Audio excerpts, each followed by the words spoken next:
नमस्कार, जय हिंद साथियों। स्वागत है कुमार पॉलिटी रिवीजन सीरीज के आज की इस दूसरी क्लास में। आज की इस दूसरी क्लास में हम पढ़ेंगे इंडियन सिटीजनशिप का पार्ट 2 यानी कि भारत की नागरिकता। यानी कि मैंने आप लोगों को पहले वाले पार्ट में इस तरीके से समझा दिया था कि संविधान के भाग 2 आर्टिकल 5 to 11 में नागरिकता का प्रावधान किया गया है, जिसमें आर्टिकल 5 से लेकर के आर्टिकल 8 तक यानी कि 5 to 8 तक नागरिकता प्राप्ति की बात करते हैं, तथा आर्टिकल 9 और 10 नागरिकता छोड़ने की बात करते हैं, और आर्टिकल 11 नागरिकता पर कानून बनाने की बात करता है।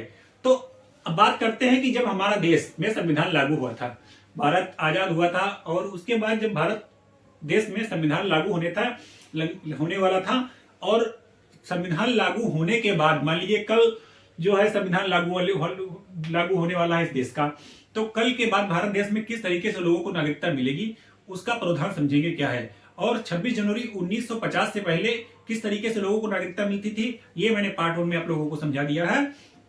आज के इस पार्ट में हम जो पढ़ेंगे ये पूरी कहानी पढ़ेंगे 26 जनवरी 1950 के बाद की, जब हमारे देश में संविधान लागू हुआ था।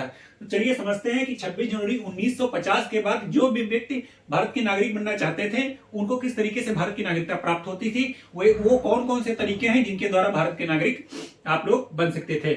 तो वीडियो अगर अच्छा लगे तो आप लोग लाइक जरूर करना, अदरवाइज जो वीडियो अच्छा ना लगे तो फिर आप लोग गिव अप करके भी जा सकते हैं। जो विद्यार्थी सिर्फ अपना रिवीजन कंप्लीट करना चाहते हैं इस वीडियो को देखें और अपने नॉलेज को बूस्ट करें। अदरवाइज जो भी कैंडिडेट को अच्छा ना लगे तो प्लीज वीडियो गिव अप करके भी जा सकते हैं, इसमें कोई दिक्कत वाली बात नहीं है। चलिए ठीक, शुरू करते हैं। मैंने आप लोगों को बता दिया कि भारत में नागरिकता तब किस तरीके से प्राप्त की जा सकती है थी, यानी कि 26 जनवरी 1950 के बाद, यानी भारत के संविधान जब लागू हो गया, लागू होने के बाद भारत में नागरिकता किन किन तरीकों से प्राप्त की जा सकती है। मैंने यहाँ पर ऑलरेडी लिख भी दिया है, जिससे ज्यादा वीडियो लंबा ना हो और हम लोग बात करते रहें। तो तब जब भारत में संविधान लागू हो गया तब 5 तरीकों से भारत की नागरिकता को प्राप्त किया जा सकता था, जिसमें पहला तरीका है जन्म के आधार पर। किस आधार पर? जन्म के आधार पर। दूसरा क्या तरीका है? वंश के आधार पर। तीसरा क्या है? पंजीकरण के आधार पर। चौथा क्या है? प्राकृतिक आधार पर। और पांचवा क्या है? किसी भी क्षेत्र के या भाग को, किसी भी क्षेत्र या भाग को यदि भारत अपने आप में शामिल कर लेता है, भारत देश अपने आप में शामिल कर लेता है, तो वह उस क्षेत्र में रहने वाले लोग या फिर व्यक्ति भारत के क्या कहलाएंगे? नागरिक। तो चलिए 1 by 1 करके समझते हैं और पूरा देखते हैं कि जन्म के आधार पर नागरिकता कैसे मिलती थी। पहला संविधान संशोधन लागू हुआ सन 1955 में। 1955 में जब भारत में कानून बना तो इन 5 तरीकों के आधार पर लोगों को नागरिकता मिलती थी। तो सबसे पहले हम यहाँ पर जानेंगे कि जन्म के आधार पर लोगों को नागरिकता कैसे मिलती थी। 1950 के बाद यदि आप भारत में पैदा हो जाते हैं, जन्म के आधार पर नागरिकता का क्या प्रावधान था? यदि आप भारत में पैदा हो जाते हैं तो आप भारत के क्या कहलाएंगे। ये वहां पर ये मायने नहीं रखता कि आप किस देश से आए हैं, आपके पेरेंट्स किस देश से आए, मतलब कहीं से भी आ जाए, यदि यहाँ पर आप सिर्फ भारत में जन्म ही ले लेते हैं तो क्या कहलाएंगे? भारत के नागरिक। इस तरीके से कोई भी आकर के भारत की नागरिकता ले रहा था। तो लगभग 27 साल के बाद, यानी कि जब संविधान गवर्नमेंट को ये अनुभव हुआ नहीं कि 27 साल के बाद भारत सरकार की आंखें खुली और उनको लगा कि सिर्फ जन्म लेने पर ही लोगों को भारत की नागरिकता देने पर नहीं, क्योंकि ऐसा संविधान में लिखा था, और जो संविधान के अनुसार ही किसी भी गवर्नमेंट या फिर किसी देश जो है चलता है, तो संविधान के अनुसार जन्म लेने पर भारत के ही नागरिक आप कहलाएंगे। तो जन्म के आधार पर यहाँ के लोगों को नागरिकता देनी पड़ती थी। इस तरीके से सरकार को लगा इस तरीके से पूरा जनसंख्या विस्फोट हो जाएगा, तो अत्यधिक जब जनसंख्या विस्फोट हो जाने के कारण जो सुविधाएं हैं, जो हमारे संसाधन हैं, वो संसाधन क्या पड़ जाएंगे? कम पड़ जाएंगे, और एक तरीके से भारत में वो फैल जाएगा। जिस तरीके से संसाधनों की कमी होगी, जनसंख्या विस्फोट होगा, तो इस तरीके से जो है कहीं ना कहीं देखने को मिला कि सारी व्यवस्थाएं सरकार को लगेंगी। तो लगभग 27 साल के बाद संविधान संशोधन आया 1987 में। 2050 के बाद क्या आया? 1987 में पहला कानून आया कि सिर्फ पैदा हो लेने से ही आप भारत के नागरिक नहीं कहलाएंगे। यानी कि यदि आप भारत में पहले तो पैदा हुए कोई बात नहीं, लेकिन अब जब भारत में आप 1987 के बाद वो पैदा होते हैं, मम्मी पापा दोनों में से एक आपके भारत के नागरिक होना कंपलसरी होता है, तब जाके आप भारत के नागरिक कहलाएंगे।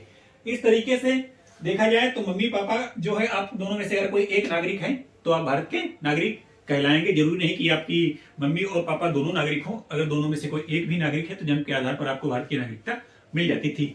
इस तरीके से संविधान संशोधन आया 2004। उसके बाद कौन सा संविधान संशोधन आया? 2004 में। 2004 में सरकार ने ये बताया कि मान लीजिए बाहर से कोई भी आकर के यहाँ पर जो है बच्चे पैदा कर दे रहा है, कोई भी संबंध बना ले रहा है और उसकी तरीके से बाद में भारत देश को छोड़ करके चला जा रहा है, यहाँ पर की जो है जनसंख्या बढ़ा रहा है, कोई लीगल नहीं है, या माता लीगल नहीं, पिता लीगल नहीं, चोरी चुपके से आ गए, यहाँ पर संबंध बनाए और जो है जिस तरीके से जनसंख्या डेवलप की, बच्चे पैदा किए, तो इस तरीके से जब देखा जाए तो गवर्नमेंट जो है इस पर थोड़ा सा बैन लगा दिया। सन 2004 के संशोधन में सरकार ले आई कि मम्मी और पापा दोनों भारतीय नागरिक भी होने चाहिए। मम्मी पापा दोनों भारतीय नागरिक होने चाहिए और क्या होना चाहिए, दोनों लोग लीगल होने चाहिए। क्या होने चाहिए, दोनों लीगल होने, यानी कि कोई चोरी चुपके ना आया हो, दोनों लीगल होने चाहिए और भारतीय होने चाहिए, तब जाके आपको जन्म के आधार पर भारत की नागरिकता मिलती है। ये 2004 का केस होगा। देन उसके पश्चात हम बात करते हैं वंश के आधार पर। किसके आधार पर, वंश के आधार पर। अब हमने समझ लिया कि जन्म के आधार पर, अब बात करते हैं वंश के आधार पर किस तरीके से नागरिकता मिलती थी। यानी कि जन्म के आधार पर, दूसरा नंबर क्या आता है, वंश के आधार पर, यानी कि बाई डिजर्ट जो है वंश के आधार पर भारत में नागरिकता इस तरीके से मिलती थी। यदि भारत के बाहर आप कहीं भी पैदा हो जाते हैं, मान लीजिए आप फ्लाइट के माध्यम से अपने मम्मी पापा के साथ कहीं बाहर जाते हैं, या फिर जो एक पेरेंट्स हैं, जो बच्चे के माता पिता हैं, उस जो एक व्यक्ति है, उसकी जो महिला है, गर्भवती है, किसी विदेश यात्रा के कारण कोई बाहर जाती है, वहां पर वो बच्चे को जन्म देती है, तो वहां पर यदि आप भारत के बाहर कहीं भी पैदा हो जाते हैं, तो उस टाइम में यदि आपके पापा भारतीय नागरिक हैं, क्या है, आपके पापा भारतीय नागरिक हैं, तो आप भारत के नागरिक कहलाएंगे, अदरवाइज आप भारत के नागरिक नहीं कहलाएंगे। यानी कि वंश के आधार पर नागरिकता इस तरीके से गवर्नमेंट देती थी। यदि आपको मैंने बता दिया कि यदि आपके पापा भारतीय नागरिक होंगे तभी आपको नागरिकता मिलेगी, अदरवाइज नागरिकता नहीं मिलेगी।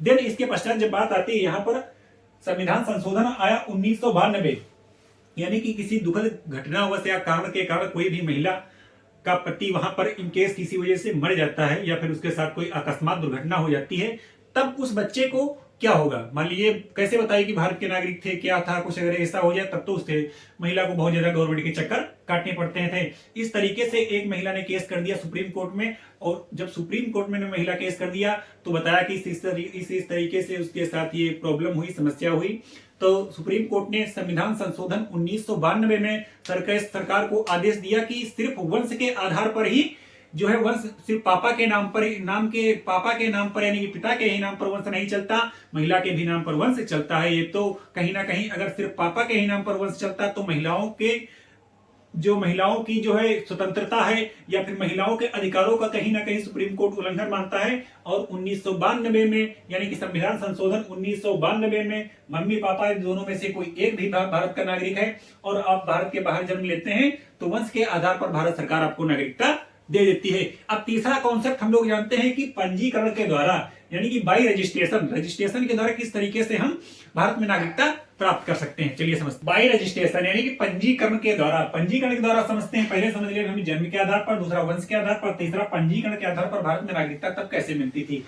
पंजीकरण के आधार पर भारत में नागरिकता तब मिलती थी, मान लीजिए आप कहीं बाहर से आए और इंडिया में आकर के आप किसी महिला से शादी कर लेते हैं तो आप तब क्या बन जाएंगे, भारत के नागरिक बन सकते हैं। यानी कि भारत सरकार आपको नागरिकता प्रदान कर सकती है। या फिर वह विदेशी व्यक्ति यानी कि आप कहीं बाहर से आए और आज की तारीख में आपने भारत सरकार को अपनी नागरिकता के लिए आवेदन किया तो आज की तारीख से लेकर के 7 साल पहले से आप भारत में यदि रह रहे हैं, यदि कोई भारतीय मूल का व्यक्ति, यानी कि मैंने आपको बता दिया कि यहाँ पर भारतीय मूल का मतलब ये बताना चाहूंगा, यहाँ पर आप लोगों को सब दिख रहा होगा भारतीय मूल, यानी कि आवेदन करने से 7 साल से पहले आप भारत में रहना जरूरी है। वो भी कौन सा व्यक्ति होना चाहिए, भारतीय मूल। भारतीय मूल क्या है, ध्यान दीजिएगा, भारतीय मूल का यहाँ पर मतलब ये है कि वो व्यक्ति यानी कि जो व्यक्ति आवेदन कर रहा है उसके फैमिली में से पहले कभी कोई भारत का रहा है तो वह व्यक्ति क्या कहलाएगा, भारतीय मूल का व्यक्ति। अब इसके बाद हम समझते हैं प्राकृतिक आधार पर यानी कि नेचुरलाइजेशन जिसे बोलते हैं हम, यानी कि नेचुरल तरीके से प्राकृतिक आधार पर भारत में नागरिकता कैसे मिलती है। चलिए ठीक, प्राकृतिक आधार पर क्या है, प्राकृतिक आधार पर आपको पहले बता दिया कि भारत की यदि कोई व्यक्ति यदि भारत की 22 भाषाओं